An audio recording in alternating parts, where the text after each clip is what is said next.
কতই না গোপন হয় আল্লাহর পছন্দ। কোনো আমল হয়তো আমাদের দৃষ্টিতে ছোট, কিন্তু আল্লাহর কাছে সেটি সবচেয়ে প্রিয় হয়ে ওঠে।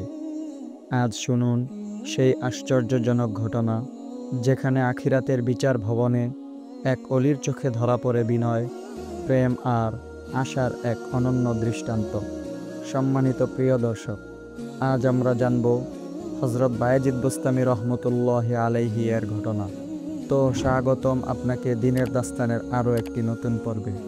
হযরত বায়েজিদ বুস্তামি রহমতুল্লাহি আলাইহি আমাদের মুসলিম ইতিহাসে এক অনন্য সাধারণ বুজুর্গ। তার সম্পর্কে একটি বিখ্যাত ঘটনা আছে। তিনি যখন ইন্তেকাল করেন, তখন এক ব্যক্তি তাকে স্বপ্নে দেখল, প্রশ্ন করল, আল্লাহ তাআলা আপনার সাথে কি আচরণ করেছেন?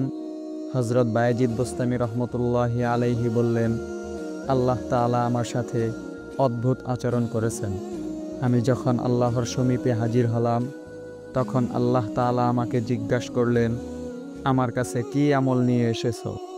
আমি ভাবলাম কি জবাব দেব, আমার কোন আমলটির কথা বলবো, কারণ আল্লাহর দরবারে পেশ করার মতো কোনো আমল তো আমার নেই।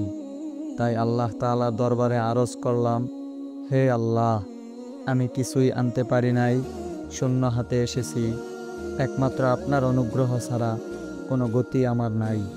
আল্লাহ তাআলা ইরশাদ করলেন, তুমি তো দুনিয়াতে অনেক বড় বড় আমল করে এসেছো, তবে তোমার একটি আমল আমার খুবই পছন্দ হয়েছে। আজ তোমাকে সেই আমলটির বিনিময়ে ক্ষমা করে দিচ্ছি। আমলটি হলো, এক রাতে তুমি যখন ঘুম হতে জেগেছ, তখন লক্ষ্য করেছ একটি বিড়ালের বাচ্চা প্রচণ্ড শীতে থরথর করে কাঁপছে। বিড়ালটির জন্য তোমার অন্তরে মমতা জেগেছে।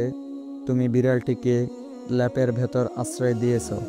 তখন বিড়ালটি অবশিষ্ট রাত লেপের নিচে আরামে ঘুমিয়েছে। তোমার এই আমলটি ছিল গভীর এখলাসপূর্ণ, একমাত্র আমার সন্তুষ্টি ছাড়া সেখানে তোমার অন্য কোনো উদ্দেশ্য ছিল না। তোমার এই কাজটি আমার খুবই পছন্দ হয়েছে। এরই বিনিময়ে আজ তোমাকে ক্ষমা করে দিচ্ছি।